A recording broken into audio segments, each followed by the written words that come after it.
Files stacked untidily in sacks, stored haphazardly in a poorly lit room with limited access.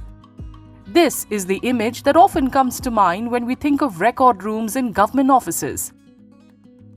But at the collector's office in Jabalpur, Madhya Pradesh, where records dating back 125 years are preserved, a remarkable transformation has taken place. The once chaotic bundles of files have undergone a complete makeover. Today, records at the collector's office are stored in neatly stacked plastic containers with their locations easily trackable online. फाइलें बस्ते में रहती थी तो मिलती नहीं थी, उसकी एक बड़ी दिक्कत थी।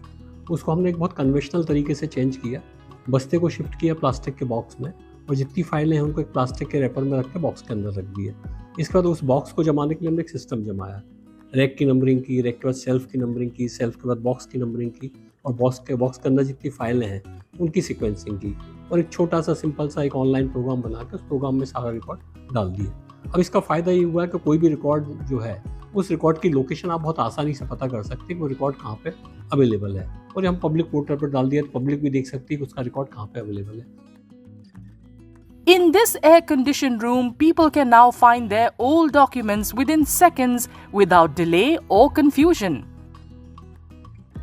आम लोगों का तो सबसे बड़ा अधिकार ये है कि अब रिकॉर्ड रूम की जो चाबी है वो आम लोगों के हाथ में है।